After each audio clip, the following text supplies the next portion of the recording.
It's been 3 months since Carl DeBrodie, the developmentally disabled man, was found dead in a Fulton storage facility after being reported missing from his assisted living home. Our special coverage continues tonight as ABC 17's Joe McLean examines the statewide system that was responsible for Mr. DeBrodie's care and where we found it may be flawed. The suspicious death of Carl DeBrodie has sparked a complex investigation by state and federal agencies. We still don't know how he died or who placed his body in concrete. We do know the 31-year-old was developmentally disabled and receiving care from the state of Missouri. Now, this case may have revealed a flaw in the oversight that exists in that system, allowing rules to be subverted and even ignored. Well, it's important for them to see that they're okay. I mean, you can assume everyone's doing what they're supposed to be doing, but there's no guarantee that they are.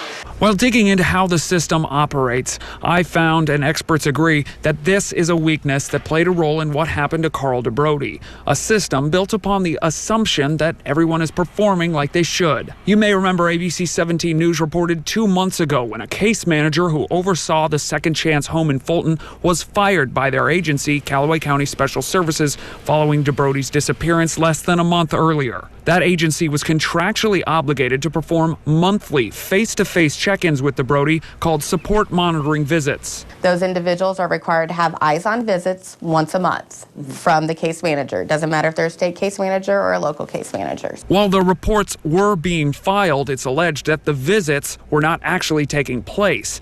That's what led to the employee's dismissal. Legal experts say that's not only a breach in state protocol, but criminal fraud. However, that's just one person that appears to be at fault. Our question tonight, who else was supposed to look after Carl? To answer that, I talked to Valerie Hoon, the head of the Department of Mental Health's Division of Developmental Disabilities. So everything in this system is very individualized. It focuses on each individual's needs, each individual's supports that already exist in the community. Hoon showed me this diagram outlining the oversight that exists within the division. On the top right, where it says individual, in this case, that's Carl DeBrodie. The service provider is his independent supported living facility, Second Chance Homes in Fulton, and the case management provider, that's Callaway County Special Services.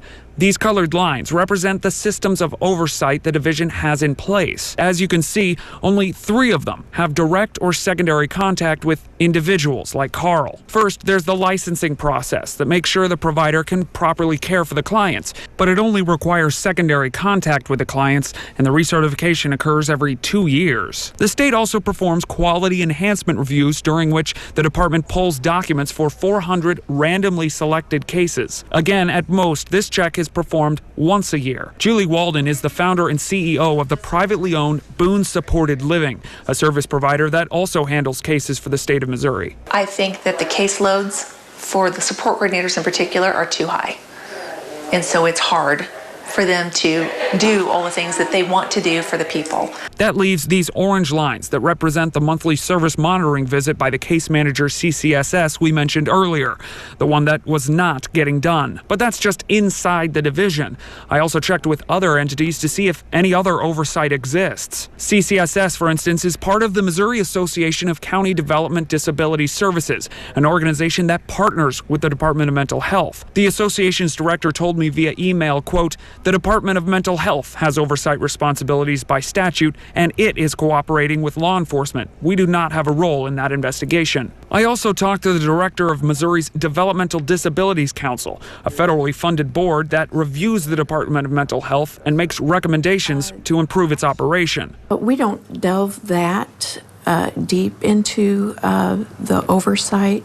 We provide advice and on how the service system, how families feel that the service system should be driven. The Department of Mental Health is, of course, a part of the governor's administration.